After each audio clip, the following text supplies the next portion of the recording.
everybody, I'm Aaron Simmons. This is Philosophy for Where We Find Ourselves, June 29th, 2020. Now, over the past 4 months that I've been doing this channel, I have said a lot of words.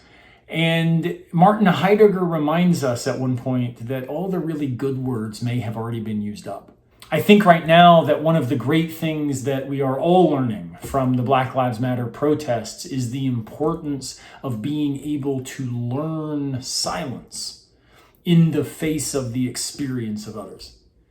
This is a hard lesson. It's something especially we professors, I think, struggle with because our whole identity is wrapped up in speaking so that others can hear what we have to say. But maybe there's a point at which silence is something we need to learn. Now, there are different types of silences.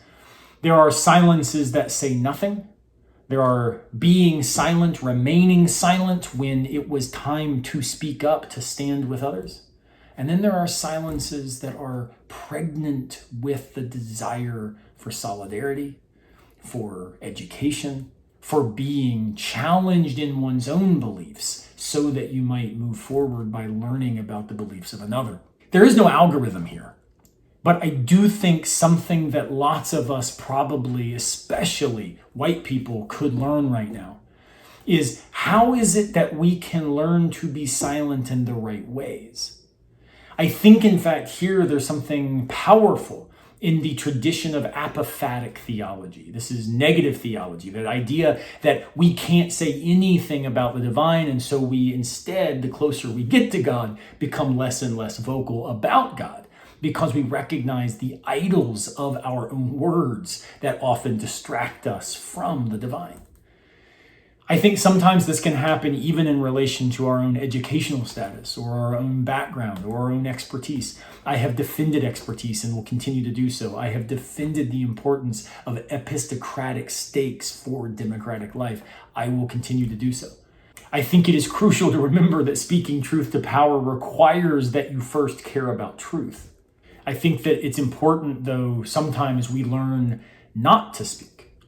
In fact, there are many, many proverbs that remind us the value of not speaking and showing others that you don't know what you're talking about.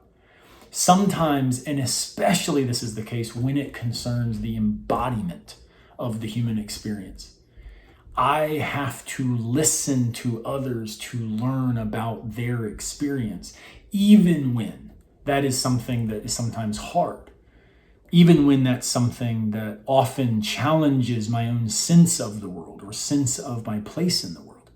I think that ultimately learning to be silent in the right ways, in the ways of solidarity, is ultimately a way then of saying, drawing from the book of Joshua 24:15, where he says, "As for me and my house, we will serve the Lord." I think sometimes learning to be silent is a way of embodying and performing the idea that as for me and my house, we will stand for racial justice. As for me and my house, we will stand for gender equity. As for me and my house, we will stand for what it means to affirm the rights of others. That can be tough. It can be difficult. But it is necessary because we cannot love truth unless we love truth more than simply winning. We cannot love virtue unless we are willing to be shown that we are wrong in order to move forward in productive and life-giving ways. So I don't know if this is helpful to you.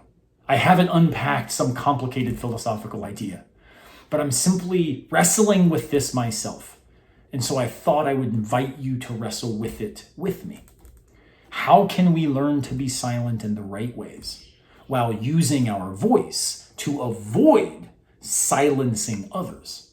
While using our voice not to remain silent when we must speak up.